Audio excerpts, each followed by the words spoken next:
कभी हो सकता है सर? और संगत ऐसा कभी हो सकता है? मेरे को कहते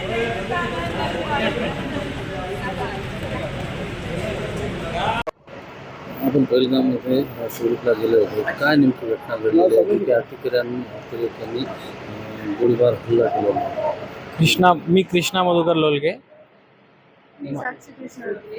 आम्ही 19 तारखेला पहलगामला म्हणजे श्रीनगरला गेलतो फिरायला वगैरे ITC टूर मार्फत.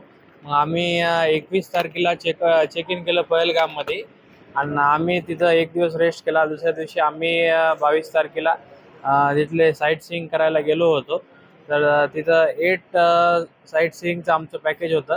तर आम्ही ते करताना पहिली 3 नंबरची आमची जी होती साईट ती कोणती ती वैसरण व्हॅली मध्ये आम्ही होतो. तिथं 1-1.5 तास होतो आम्ही. तिथून निघाले की 15 ते 20 मिनिटात आम्हाला गोळीबारचा असा आवाज आला आहे.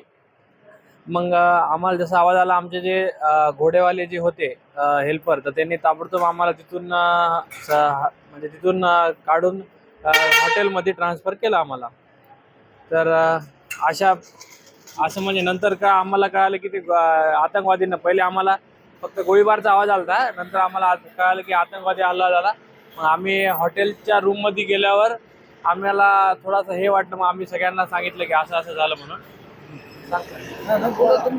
हां, आम्ही मग तिथल्या लोकलनं आम्हाला सपोर्ट केल्यामुळं आम्हाला म्हणजे कंटिन्यू सपोर्ट केला.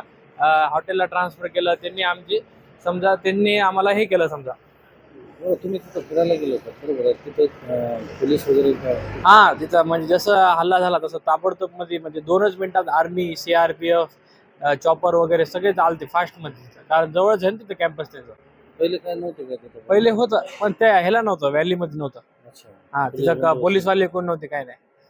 हां काय म्हणत होते? हां, काय म्हणत होते तिथं? काय हल्ला झाल्यावर काय? तिथं हल्ला झाल्यावर पोलीसवाले हे ते गेले चॉपर. मग आम्ही तर खालीच होतो ना थोडं म्हणजे झाल्यावर हल्ला आम्ही लगेच 10-15 मिनिटानंतर आम्ही गेलो की ते हल्ला झाला असं कळलं आम्हाला. 15 मिनिटाचं अंतर कापल्यामुळे तुम्ही सुरक्षित आहे. हां, सुरक्षित झालं. म्हणजे आम्ही त्या जिथं घटनास्थळ झाली 1-1.5 घंटा आम्ही तिथंच होतो. आम्हाला थोडंसं बेचैन वाटलं की आता निघून जाऊ, दुसऱ्या स्पॉट बघावं. ते आम्ही जसं निघालं, आमचा फर्स्ट घोडा होता. आम्ही जेवढ्या लोकांमध्ये आमचा पहिला घोडा तिथून निघाला समजा तिथं. मग नंतर आम्ही निघाले की ते झालं घटना. तिथलं वातावरण कसं होतं नंतर?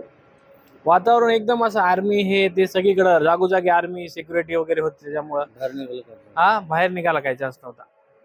एक दिवस बंद होतं, दुसऱ्या दिवशी मग रेग्युलर सुरू झाला तिथले श्रीनगर. थरारक होता एकदम. म्हणजे असं बाहेर आल्यावर आता जे रिलॅक्सेशन आहे ते तिथं फिरायला रिलॅक्स वाटत नाही. किती मिनिटांमध्ये तुम्ही कसा वापस आला?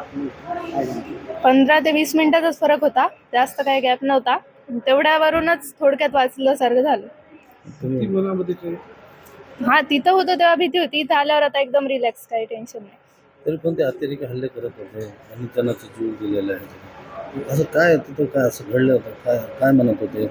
म्हणजे अतिरेकी जे मारत होते तुमची चर्चा काय ऐकण्यात आली होती? काय चर्चा ऐकली? आम्ही चर्चा ऐकली की पहाड कोसळलं, दगड खाली सरकायले, लँडस्लायडिंग झाली, अशी चर्चा ऐकली. आम्हाला पहिले लक्षातच आलं नाही त्या आवाजावरून की ते फायरिंगचा आवाज आहे की काय आहे. ते आम्हाला तसं म्हणल्यामुळे तिथले लोकलचे लोक म्हणले लँडस्लायडिंग झाली, हे झालं. त्याच्यावरून नंतर आम्हाला कळालं की ते ऍक्च्युली आम्ही नंतर जेव्हा न्यूज पाहिली ना त्या टाइमला कळालं की ते गोळीबार होता म्हणून. तुम्ही व्हिडिओ पण व्हायरल केला होता दोघं जणांनी. हो, आम्हाला आता ते म्हणजे तसं सांगण्यात आलं, माहिती विचारण्यात आली तशी आम्ही सांगून दिली. अच्छा. बरं, तिथं काय धर्म वगैरे काय असं सांगून मारत होते असे काय बोलल्या जातं? तसं ऐकण्यात आलं. अच्छा.